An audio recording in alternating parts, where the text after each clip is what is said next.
السلام علیکم۔ پاکستان اور انڈیا کے درمیان جو ورلڈ کپ میں میچ کھیلا جا رہا ہے، انتہائی پور پرفارمنس پاکستان کی اور بلو دا بیلٹ، اور شرم سے ڈوب مرنا چاہیے پاکستان کی کرکٹ ٹیم کو اور جو ان کو سنبھالنے والے ہیں ان کو، جو پاکستان کو کرکٹ کھلا رہے ہیں۔ اور ذکا اشرف جو پاکستان کی ٹیم کے پیچھے چلا گیا ہے اور 7-8 صحافی لے کر چلا گیا ہے جن کو کھانے کھلائے جا رہے ہیں، پاکستان کا پیسہ کھا رہے ہیں یہ لوگ اور ان سے کوئی پوچھنے والا نہیں ہے۔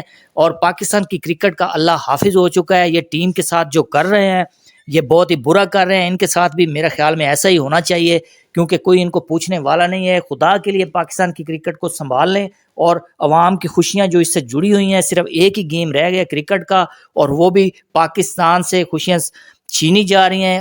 انڈیا کو ہوا بنا کر پیش کیا جاتا ہے کہ آپ نے انڈیا سے نہیں جیتنا، اور یہ اتنی کوئی خاص ٹیم نہیں ہے۔ پاکستان اتنا زبردست کھیل پیش کیا ہے سری لنکا کے خلاف، اور ان کو جس طریقے سے ہرایا ہے پاکستان نے، اور اتنی شاندار پرفارمنس دی پاکستان نے کہ ان ورلڈ کپ کا ریکارڈ بنا کر رکھ دیا۔ 345 سکور چیز کر دیا پاکستان نے پیچھے کھیلتے ہوئے۔ اور یہ کوئی اتنا سخت میچ تھا جو پاکستان کو، انڈیا کو ہمیشہ ہوا بنا کر پیش کیا جاتا ہے، پاکستان اتنا ایزیلی ہار گیا ہے بیٹنگ وکٹ پر۔ بیٹنگ وکٹ پیراڈائز بیٹسمین کے لیے، کوئی اس پہ باؤنس نہیں ہے، کوئی چانس نہیں ہے ان سوئنگ کا، آؤٹ سوئنگ کا، پھٹا وکٹ ہے بالکل۔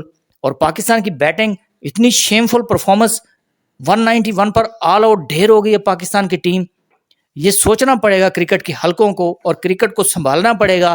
جیسی یہ سب کچھ چل رہا ہے، جیسا کہ اس کو بالکل ختم ہونا چاہیے، اور پاکستان کی کرکٹ کو سنبھالنا چاہیے سب کو۔ جی تو اب تک کے لیے اتنا ہی۔ مزید سپورٹس اپڈیٹ کے لیے کرک کیچ کو کر دیں لائک اور سبسکرائب۔ اللہ حافظ۔